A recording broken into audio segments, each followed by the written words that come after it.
Good afternoon and welcome everyone. My name is Amanda Harriger and I'm the General Manager here at Serendipity Labs in Frisco Hall Park. First, I want to thank you for logging in and joining us for today's Link webinar, The Power of Purpose, presented by one of our former members, Greg Duckworth. For over 2 decades now, Greg has been teaching companies and people how to flip their thinking and approach the world of work in a completely different and profitable way.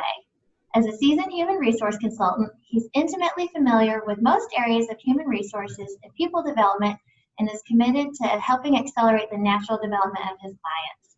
His practice includes years of experience successfully leading, coaching, and working inside organizations and consulting with teams both in the U.S. and internationally. Now, after a successful career with really great companies like AT&T, Eastman Kodak, Microsoft, Capgemini, Redwood Software, which had a team space here, and others, he continues to share the knowledge that he has learned from other smart people that cared and took the time to help him think differently. Now, a little bit about Serendipity Labs. For any of you who are not familiar with us, we are an upscale, hospitality-focused workplace solution. We now have over 40 locations nationwide, and Frisco opened in October of 2018. Now, whether you need an occasional workplace for yourself or more long-term solutions for your team, we offer a variety of different membership options that can be customized for your needs and budget. We're also available to host any off-site meetings and events in our conference rooms and our ideation studio. One thing that's unique about Serendipity Labs is the professional networking and valuable business connections that happen organically among our members. Inspired by these connections, we created Link, this virtual platform where members and guests alike can learn, inspire, network, and collaborate. We invite you to visit serendipitylabs.com/link for the full calendar of events. And also, please reach out to us if you'd like to present and share some of your content of your own as well. Now, before we get started, let's make sure to please save your questions and comments for the end of the presentation and utilize the Q&A button at the bottom of your screen to drop in any questions that you think of along the way, and we'll open it up for discussion after the presentation with Greg. We'll also be sending out a follow-up email including information on how you can connect with Greg at LinkedIn or at renovatemycareer.com, as well as an offer to receive a complimentary day pass here at Serendipity Labs in Frisco. I'd now like to introduce you to our presenter and former member, Greg Duckworth. Great. Thanks, Amanda. I appreciate it and absolutely am thrilled to be here. Thanks for everybody that's joined us today. This is going to be a fun session. I love doing this session. I've had the opportunity to present this in a couple of places, I guess, in the course of my career. So looking forward to today as well. My warning to you is this. The sessions that I do are designed to do a couple of things. One is to motivate a change. And we'll talk about motivation later in the session. You're going to find that I love the word motivation, but motivation is also a lie if we're not careful if we use it too much. So you'll understand more about that momentarily. I make people uncomfortable sometimes. You won't hear any profanity from my words, so don't worry about that. But I like to push people because, as Amanda pointed out, as a professional HR person and a person is about to complete his PhD after a whole lot of work, my world wraps around organizational development. And so specifically, I'm big into performance and behavior modification. And I help people and coach people around the world find their purpose, as we're going to talk about today, and to grow and to evolve. So as the introduction suggests in the thing that I'm presenting to you, I love the way or the concept of what that sound or what it sounds like. So, and they all lived happily ever after. Each of us has a dream, a heart's desire. It calls to us. And when we're brave enough to listen and bold enough to pursue that dream, it will lead us on a journey to discover who we are meant to be. All we have to do is look inside our hearts and unlock our purpose within. I love those words, and honestly, those were lifted from the introduction to a fireworks show at none less than Disney World. My son did an internship there for a short period of time and really got to know even that Disney culture even more. So without further ado, let's look at the information, because as I always like to begin these sessions, my intent here is to get 3 things: be brief, hopefully be bright, and lastly, be gone. So I'm going to respect your time and thank you very much for spending your time with me today. So with that being said, Let's get going. I'm assuming you can see my screen just fine. Let me minimize this so that it is not in the way. We'll put it down out of here. And what I like to do in sessions like this is I don't want to talk at you for the next couple of minutes. I like to work with you and to have you participate. So if you don't mind, I'd love for you to, you can grab your cell phones. If you have an iPhone, this is super easy. It works with Samsung too. If not, you can flip back and forth on your laptop. Use your laptop. I love to use a piece of software called Menti. If you're going to play along with me today, and I hope that you will, because I look for your interaction, you can simply take your camera on your phone, point it at that QR code, and it will automatically give you an option to log into Menti. It'll put you right into our session today, and it'll give you a moment, a few opportunities to be able to work with me until we have a chance to talk toward the end. So with that, let's begin.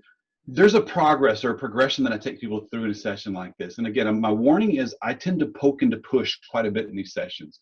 And what I do know about you is I know, first of all, there's greatness within you, as Les Brown would say, because the people that take time out of their day and invest it in things like this, and again, I'm very appreciative that you've invested your time with me today.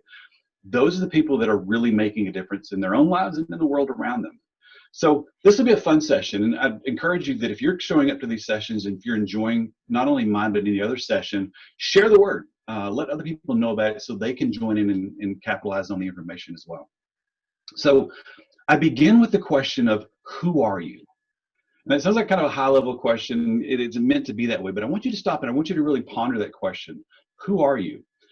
More importantly, I'm going to take you back to the very beginning of time. So at some point you were born, you grew up somewhere, and you had an aspiration. When I grew up, when I was young, I wanted to be Superman, right?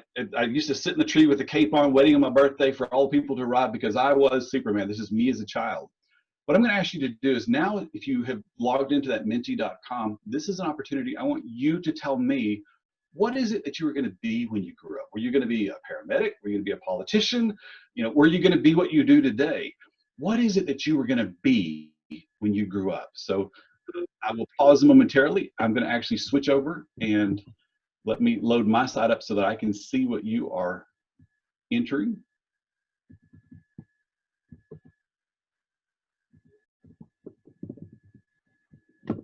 So let me switch over. Now you should have the opportunity, again, if you're logged into that system, to be able to key your information in. So it'll load up on either your phone or it will load up on your laptop, and you can just type right in, and it will, as soon as you put your information in there and submit it, it'll pop in for me.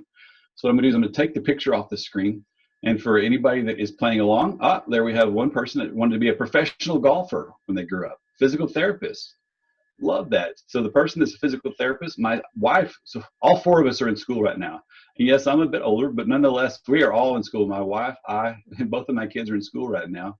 And my wife is studying to be occupational therapy assistant. So you're never too old to jump in there and to grow and to learn and to do new things. Obviously, I'm a perpetual student, as is I think all my family.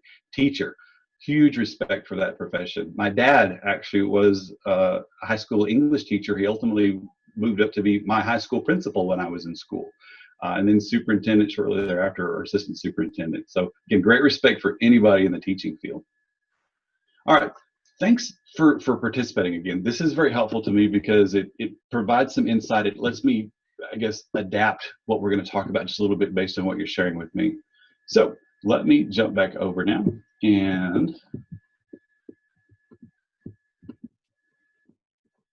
let's kind of continue on. So thanks for sharing that with me. As I said, I like to begin with the kids, or the kids in us. My encouragement to you is never lose your inner 4-year-old. Always remember to ask why. That's the best thing you can do in life. But for me, the story I'm about to tell is a very poignant story. It's a very real story, and it was based on real research. Like I said, I'm a perpetual student, so I'm always doing some type of research.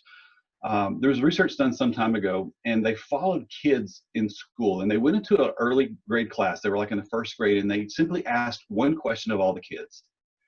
What they asked the kids was, how many in here believe that you're an artist, right? If I'd asked them the question, what do you want to be when you grow up? At the moment, that's what they wanted to be when they grew up. They wanted to be artists. And so the great thing was almost every hand in the room went up. Everybody was going to be an artist, and it was so exciting. The researchers came back a few years later in junior high and asked the exact same question of roughly the exact same students because they followed the same group. They asked the question and said, all right, how many of you in here are going to be artists when you grow up? The interesting thing happened was when they did that, only about half the hands in the room went up. And again, as good research would go, they continued on and they asked the question at high school. And when they went in and asked high school, the most shocking thing happened. When they asked the exact same question of how many of you in here are artists, only a few hands went up. Now, my question to you is what happened? Did something magical happen in their heads and they realized that, you know, they wanted to pursue a different profession? What normally happens is we get proposed into what we should do. And many times somebody would have created a piece of artwork, and as a child it was fantastic and it went on the side of the refrigerator. But as they grew older, people started to be a little more, you know, a little more definitive and said, well, that, yeah, I kind of get it, but maybe that's not as good. Maybe you should do this or try this or whatever. So they started to kind of to take that away from people. And finally you end up with people that are isolated and they've been put into a position because of the feedback they've gotten around them. So my question to you is, as I think through where I started in life and where I am today, why am I here? Why am I doing what I do today? Why am I thinking the way that I do today?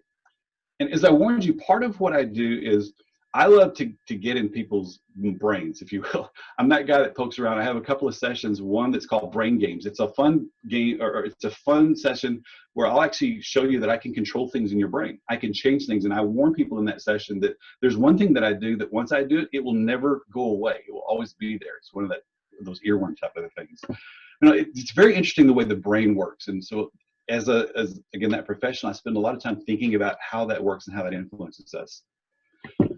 So you've gone from childhood into what you do today. I'm going to go back to the mentee thing again. I'd love to hear from you and tell me, what is it that you do today? Okay. And again, I'll pause for just a moment and let you have an opportunity to do your mentee feedback. I know what Amanda does today because she's the person that opened our call for us and got us started. But for anybody else that's on the call, if you have a moment and want to jump in there, you know, maybe you've gone into advertising, maybe you're a marketing person, maybe you're an HR person like me. It could be a lot of different things. L&D trainer, love learning and development. That is honestly, out of HR, that is probably my biggest passion. So we are in alignment. We're there. You can see it. Sales manager, love it. Sales is a huge thing. I always spend a lot of time and effort with our salespeople. And I always tell people, regardless of your profession, you're always in sales. Because when you got the job that you're in, regardless of whether you're a sales manager or an L&D trainer or whatever, you had to sell your abilities to somebody for them to be able to want to purchase those skills and to use them in their own place. Work in education, great. Get a teacher out there. So I'm seeing a lot of good stuff there. So fantastic. Love that. All right, thanks for sharing that with me. Let's bounce back over and let me tell you why I asked that question.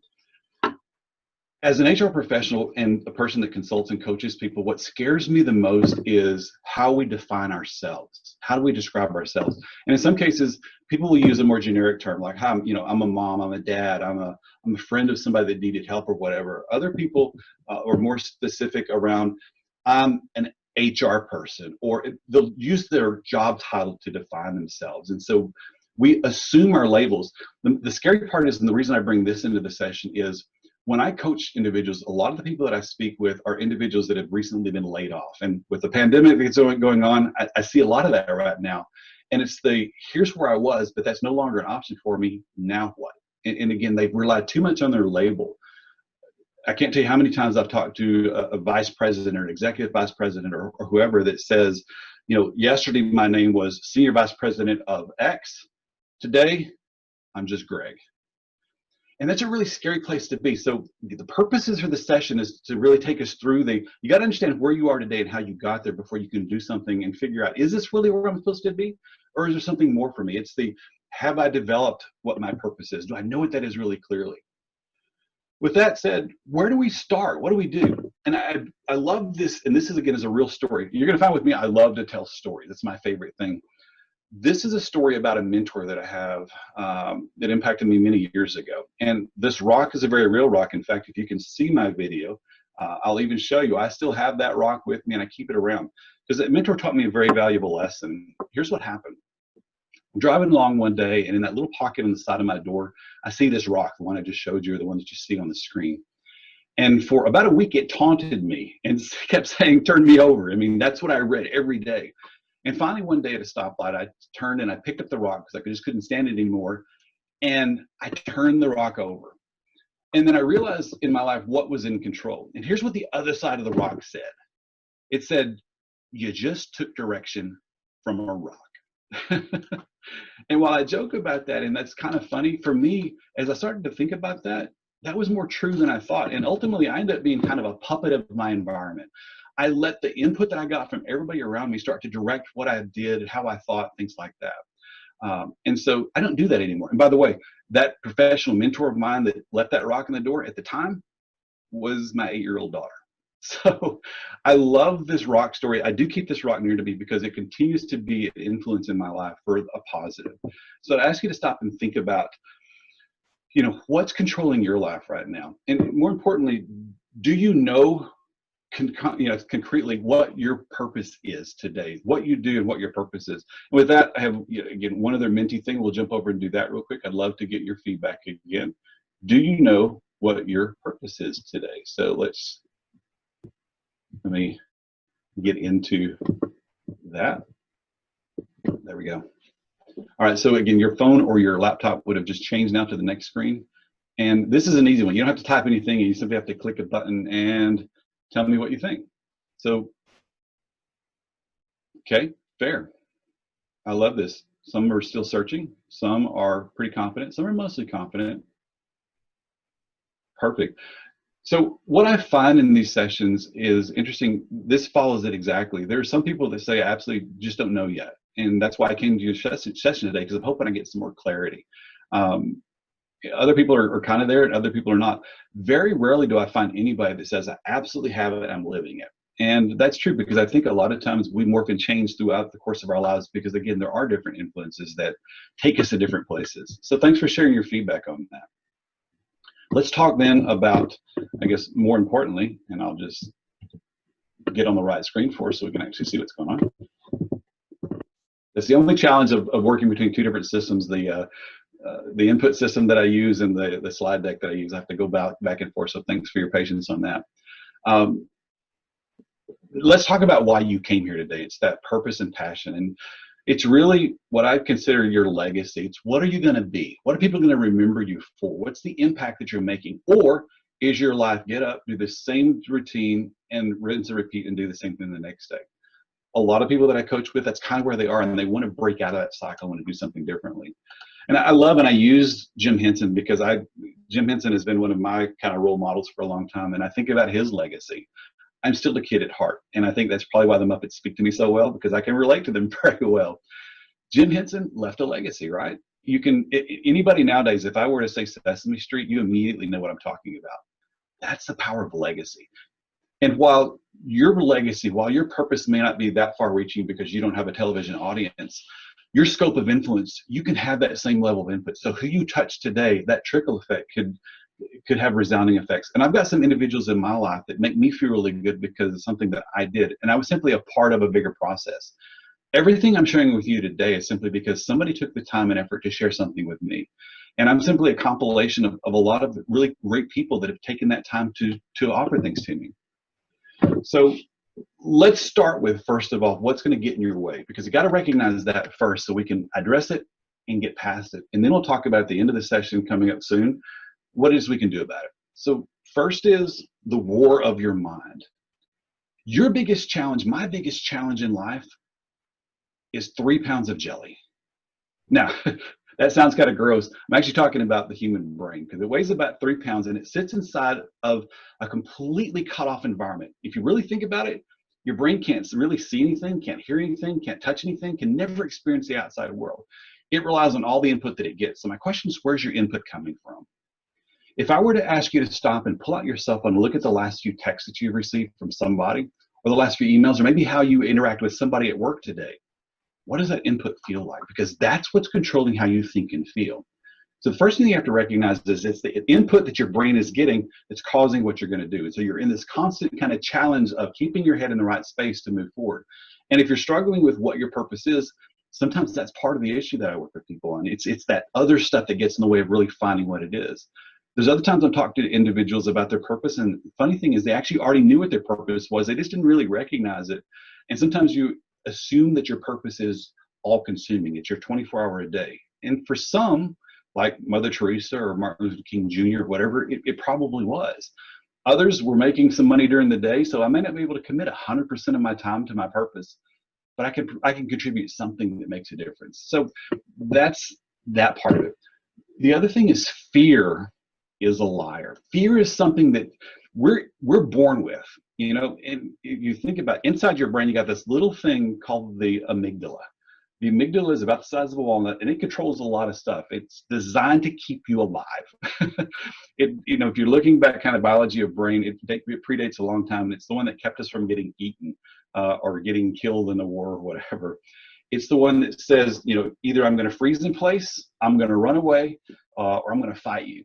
And those are the things that happen really quick, and they're automatic too. Until we learn to recognize that those are automatic and start to think about things that are happening before they happen and what we're going to do about them, you'll never get in front of the fear. Real example, when I started doing professional speaking and working with a lot of large audiences, I can still remember the day before the session, or even more importantly, on my way to the big session, my palms would get really sweaty, right? And I would get really nervous, and sometimes I'd have trouble breathing a little bit and whatever. And then, of course, the real moment came where I would get up and I would stand in front of the audience and I would deliver whatever the message was. And my heart pounded and I thought I was going to die sometimes. Fear, that amygdala, was absolutely just trying to tell me, you got to get out of there. Something bad's going to happen.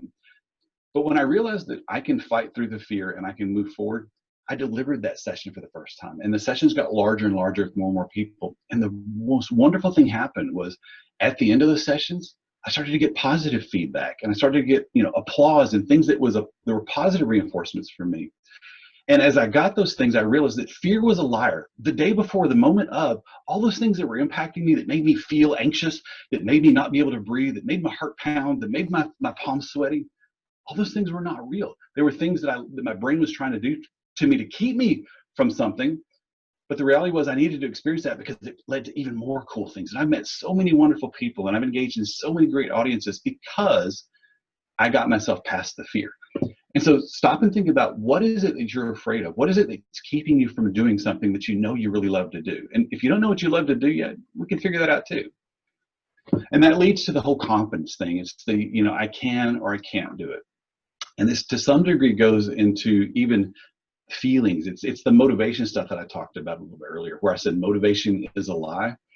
I love different speakers. I love Tony Robbins. I love Les Brown. I love a lot of the different players out there, and some of them are coined motivational speakers. And motivation is good because it kind of excites me. It puts me in a different path. It gives me that energy that I want to. But I have to realize that fear is going to get in my way sometimes, and I've got to figure out where my confidence comes from. One of the things that I taught my kids, and I actually teach a lot of my clients, is I want you to remember one word. Okay, it's okay to say I can't do it. It's okay to say things like that, but what I want you to do is you got to add one word for me. Okay, I can't do it. The one word I need you to add is yet. Okay, because yet now gives me hope for the future. It's something that I may not be able to do today, and I recognize that because maybe I don't have the skill to do something. Maybe I haven't done public speaking before, and it scares me to death. I feel like I can't do it, but the answer is yet. I can find a way to get past that. And that's what these sessions are designed to do. They're designed to give you something to start to work with to move on past that. So know that you can do that. And that's why I say motivation to some degree is a lie. Motivation is about feelings, and feelings are good because that's what sets us apart from a lot of things, but it can get us in big trouble too. Here's an example. Let's assume I called you up and I told you, I just looked out my window because I'm your neighbor, right? And your house is on fire. The whole thing is in flames. And the fire department's here. There's like at least 3 trucks or whatever. I'll stop there. How do you feel about that? And you don't have, this is not a minty moment where you're going to put in there, but I want you to think about it. If I told you that, how would you feel about that? If you're like me, I would be freaking out because I've got animals in the house. My family's home. would get really crazy. Okay, that's how I felt about it. Now, all of a sudden I say, gotcha, just messing with you. It wasn't really true. Now, how do you feel? Okay, you're not afraid of the things that were in the house and the loved ones and all the things that were getting burned up. Your feeling has changed now. Depending again on that input, what's happening around you, the stuff you're getting, the stuff you're experiencing, the stuff you're exposing yourself to, all those things will inform how you feel about things. And just like the feeling of me doing the public speaking things and being fearful of it, if I were to rely completely and totally on feelings and not having a master plan of what I'm going to do to get past that, that's going to be the part that keeps me from experiencing the greatness that I know that's within me and is within you. So that's where we start to understand where our purpose comes from. And the last thing I talk about before we get into okay, what can we go do about this stuff? And I want you to think about it. And I drive my family crazy with this. And one day in the near future, I'll write a book that's called Two Choices. Mark it down now. And it's really, for me, very simple. It's choice or chance. You can either wait for things to happen to you and hopefully everything lines up for you. That's the choice part. I'm sorry, that's a chance part. Or you can choose things. There's a book that was written by Dr. Viktor Frankl. It's called Man's Search for Meaning. It's about mankind. And he was a Holocaust survivor. And despite all the atrocities, one of the things, the quotes from the book that has always stuck with me, and it still gives me chills today when I think about it, is what's presented on the screen right now. It's everything can be taken from a man, but one thing, the last of the human freedoms, to choose one's attitude in any given set of circumstances, to choose one's own way. The reason for sessions like this is, first of all, to help us think about what gets in our way and what we can do about it. But more importantly, that we have that choice, regardless of your circumstances. You know, you think about Tony Robbins, very well-known speaker, very rich at this point in time. But if you go back and look at his story, he's been homeless before. He lived in his car. I mean, anybody has the opportunity to pull themselves out. And you see and hear those stories all the time. But we have the ability to take what it is we have and to go create more, or to just use what we have to even build more. We can build purpose from what we have and who we are today, or we can enhance on that if you so choose. But time's running out, because the reality is time is a commodity. And unfortunately, like a commodity where I can go get something from the market or whatever, time is not a commodity that I can beg, borrow, or steal more of. When it's gone, it's gone. So I have to do things today. And it doesn't have to be that I change my world today. It doesn't have to be that I understand my purpose today and build that purpose today, but I have to start somewhere and I have to grow into that. And by doing so, I'm going to say, let's figure out, okay, what can we do about that? So two things, really. First is I want you to challenge yourself. I want you to think about all the things we just talked about the fact that fear gets in our way, that our brain controls what we do. And I want to stop and create an action plan. And I want us to move us to a place where we are going to do things that are uncomfortable, not dangerous, but uncomfortable. And that's what's going to move you forward. So if you want to, if your thing is maybe making a difference in somebody's life, and you've never visited a soup kitchen somewhere, and that scares you, go do that. You'd be amazed. Some of the greatest conversations I've had, believe it or not, have been with homeless people. I love to be walking along, find somebody, and invite them to come sit down and eat a meal with me. You learn some incredible things from life stories. When I started doing that, it made me uncomfortable. But the world will change for you, and your perspective changes on things. The other thing is, as we started at the very beginning of this session, don't let your past get in the way of your future. And that's a really broad statement, because as I mentioned earlier, where we started as a child and where we are today, there's been a lot of influences in our lives. Some have been really positives. You may have grown up in a home environment that was very reassuring, very positive. You may have grown up in a home environment that wasn't so much. Or you may have been in a group of individuals that just were not supportive. You may be involved in poor habits that are causing you damage. All those things are things that may have been a problem for you, but you can move past. And the reason I use this is, if you remember back to The Lion King, Rafiki raps Simba on the back of the head. Simba turns to him and said, "Why'd you do that?" And Rafiki's incredible answer that I always use is, and I remember very clearly, is, "It does not matter. It's in the past." And while his head probably still hurt a little bit, that's true for all of us. We have things that have happened to us. We have things, but we can't let them define who we're going to be. So that's part of the stuff I'm going to offer. And the last, as we close this session out, is a model that I use, that I teach clients, that we can build from. So again, the purpose of today's session is, there was no way that we're going to find your purpose in this session, but it was just designed to get you thinking around things. And what I'm going to offer at the end is, I do professional coaching around this, and at no charge. I'm happy to do this, and I'll talk to you independently if this is something that's helpful to you to do this. So just anticipate that you won't get an answer of what your purpose is potentially today, but I'm happy to work with you. Or you can take this stuff away and grow from other things and build your own. But with that, let me give you a model that you can use that I use, in fact, with all my clients and even as a professional HR person in my organizations to help people develop their careers and to achieve that greatness, again, that they all have. And the GROW model is really simple, and I use acronyms because it's easy to remember things. And it goes like this. The G in GROW is a goal. You got to start somewhere. You got to figure out, what is it that I really want to do? What do I think I want to do? And as I mentioned, if there's a place where I just don't know yet, I've got assessments that I can help you with. If you wanted to do if you're an assessment kind of a person, I've got a great one that you can figure out, maybe what you're more acclimated to, or maybe things you hadn't even thought of yet. I've used it with all my kids and a lot of my clients. It's a great tool. It's a strong skills inventory. But you got to figure out what your goal is. What is it that you want to accomplish? What is it you think is the next big thing for you, or where you want to end up being? If today's the day that you're in that space, great. What's tomorrow for you? How do you grow that opportunity inside of where you are today? And if it's something that you want to develop for yourself, start here and start today. And the first is G for goal.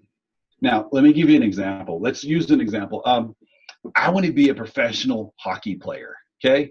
That's my goal. I got this. So Greg is tracking with me solid. I'm going from HR person. Hockey players make a whole lot of money. They get to travel the world. It's going to be awesome. That's my goal. All right, so let's go to the next, R. R is the reality. I'll think about that. I don't ice skate. So it's probably going to be a problem. My reality is ice skating is a problem for me. Now, could I learn to ice skate? And the answer is yeah. Would I ever learn to ice skate well enough to be a professional hockey player? Maybe not. And would I want to commit that much time? Is that realistic for me? Is that something that's really going to take me and make me feel like I've created my legacy? And the answer is no. That was more of a pie in the sky type of an answer. So I'm going to reset myself. I'm going to go back and create another goal, check the reality. And let's say now it is. I want to be a professional HR guy. Tracking good now. The next is then in the GROW model, what are your options? Now, this is where you start to develop, how are you going to achieve that goal that is realistic? What are you going to do about those things? Do you need to go back to school to get a certification in something? Like my wife, she's gone back, like I said, to be occupational therapy assistant. It could be that you're going to get a certification because you already love what you do, but if you got a certification, it would make you even better at that. Maybe you're going to start teaching classes to others because that starts to create a legacy where people recognize and start to look for your knowledge sharing so that they can take and use that in their own life. What are you going to do to start to realize that goal that you've created? And the last part is this, and this is the one that's most difficult for everybody, and that's the W part. So what will you do? It's really simple to sit down and sit in your easy chair in the evening and think about my goals. Is it realistic? And I create all the options in the world.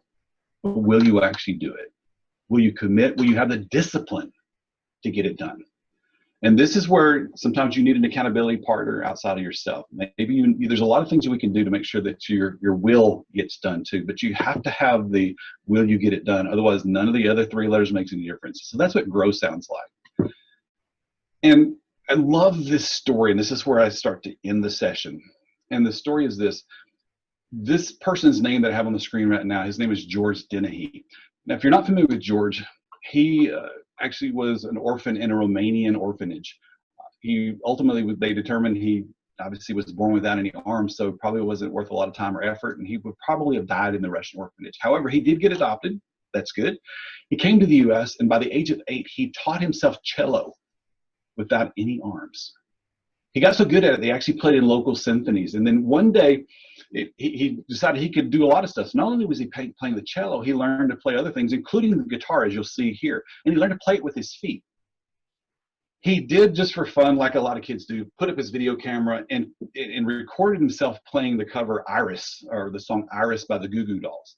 And he posted it online, just, again, having fun. Well, guess what? The Goo Goo Dolls, the band, saw that. And they invited George to come on stage, as you see here, and play with them. Now, George should have died in an orphanage and been nothing. He's leaving a legacy. He chose to make a difference. He chose not to let his impediments be his problem. He chose not to be different, but to be remarkable. And my challenge to you today is, what are you going to do not to be different than who you are today, but what are you going to do to yourself and to your life and to your family, to your friends, and all those people that you're going to meet to be remarkable, to be remembered, to create your legacy. And once you define that, are you going to have the discipline to make that happen? And as this points out, through discipline comes freedom.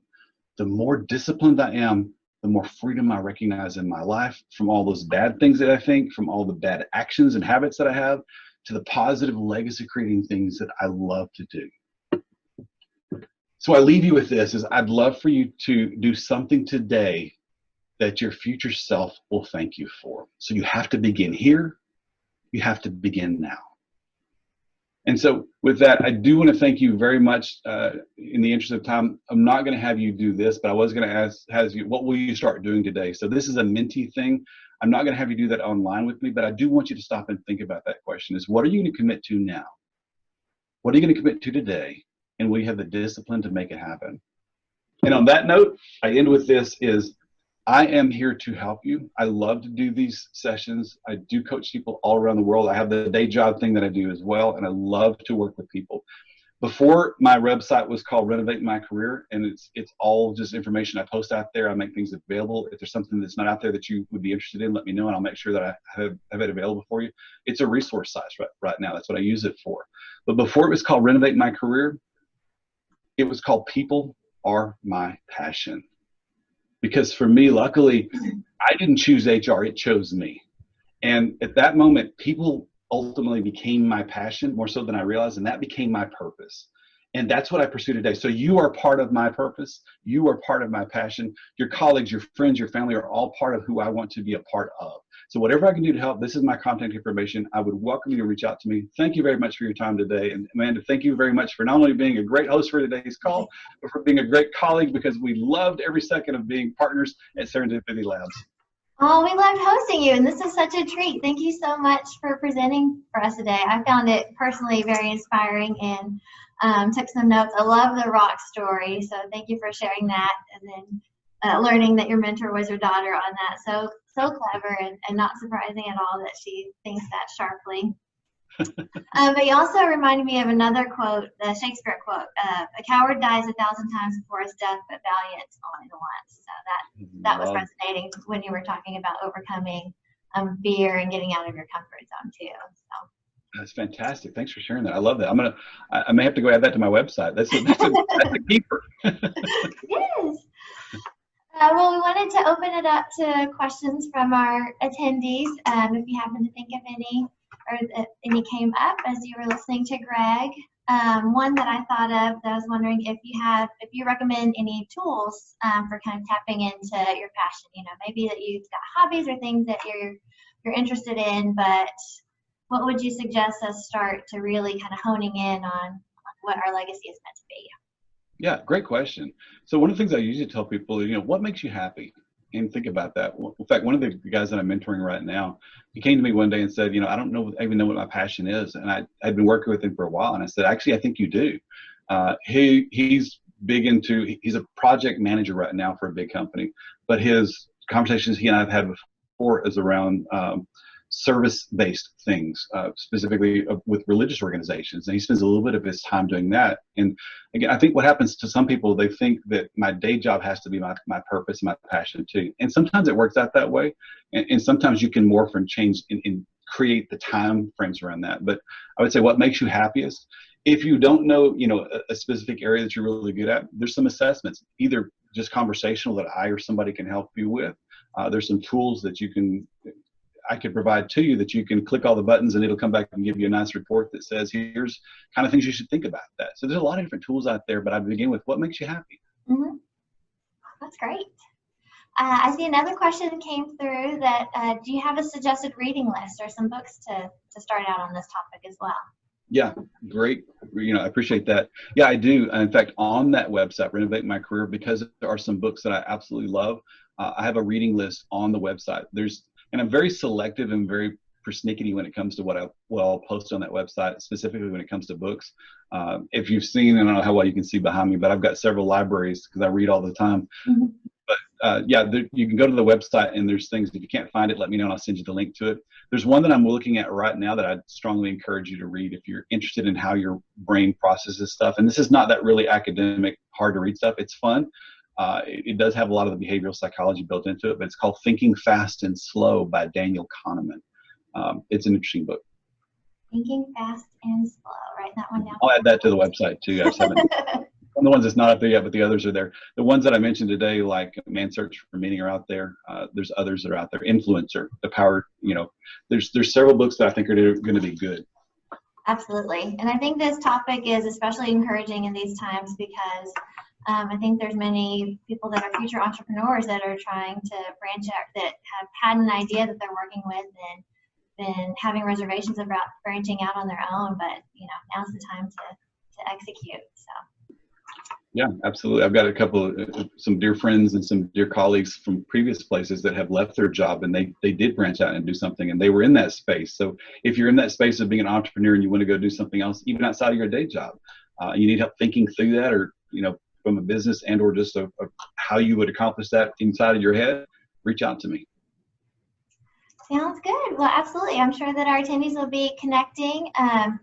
We will be sending out a follow-up email with this information, so you can take a picture with your phone, but we'll also have it in context for you to connect with Greg directly. And we'll also remember the key word yet. I can't do it yet. I can't, just not yet. Well, thank you so much this afternoon for Greg for presenting to us. And we'll also be sending out a complimentary day pass for attendees to come and experience a day working in the lab in person as well, if you like. So please take advantage of those opportunities. And remember to visit serendipitylabs.com/link for the full calendar of events. And if you have any content that you'd also like to share and get out of your comfort zone and become a presenter. And remember, renovatemycareer.com for more information by Greg. Thanks, Greg. I appreciate having you, and I hope to see you again soon. Fantastic. Thanks, Amanda. I appreciate the time. All right. Bye-bye. Yeah, bye-bye.